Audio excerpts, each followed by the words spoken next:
Hello పప్పి, ఏంటి చెప్పమ్మా.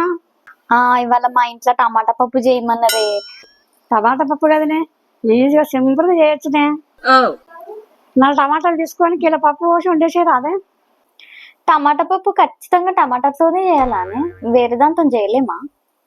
టమాటాలు ఏంది, టమాటా పప్పు ఎట్లా ఉంటుందే పిచ్చిదానా. నువ్వైతే బాగా చేస్తావు కదా, ఇట్లా చేస్తారో చెప్పవా ఒకసారి నాకు? పప్పు నానబెట్టి 4 టమాటాలు వేసి వండు. ఏంటో పెద్ద కథ నాది. 2 గ్లాసుల పప్పు బకెట్లో నానబెట్టిన. ఇప్పుడు నెక్స్ట్ ఏం చేయాలి చెప్పు? అయ్యో, బకెట్లో నానబెడతారే, ఎవరు చెప్పిండ్రే?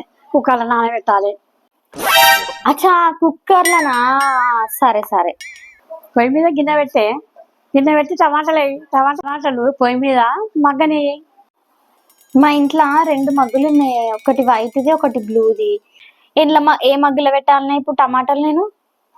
మగ్గు కాదే, మగ్గ అంటే నేనేమన్నానే, అది కుక్కర్ రా మంచిగా ఉడకనియని అన్నా, కానీ మగ్గులో నేను ఎందుకన్నానే? నువ్వు మగ్గులు అంటున్నావేందే? కుక్కర్లనా? ఇప్పుడు కుక్కర్లో పెట్టినామమ్మ. పిల్ల చదవకుండా ఒకటి చెప్తే ఒకటి చేస్తుంది. నువ్వు చెప్పిన ఉడకబెట్టబట్టి నువ్వే మగ్గులు అంటున్నావేమే? మీ అమ్మ బాగానే నేర్పించిందమ్మ. కలిపినావానే, అయిపోయిందా? అయిపోయిన తర్వాత పోపు చేయ, ఉప్పు వేసి కలిపినావే.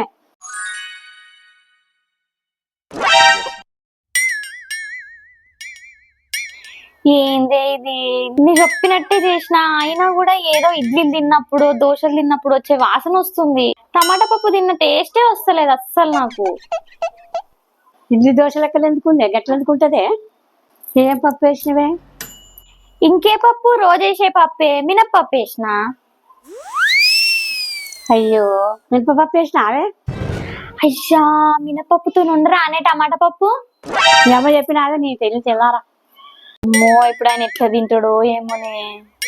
సర్ది ఎట్లా తింటాడు? మినపప్పు వేస్తే తింటాడే పప్పి. మరి పప్పు ఏం చేయాలనే? బాగానే ఉంది అమ్మ, బాగా నీతో ఒకటి చెప్తా ఒకటి చేస్తావేమే? సరే, ఒక పని చేస్తా, మా అమ్మకి పార్సల్ పంపించేస్తా.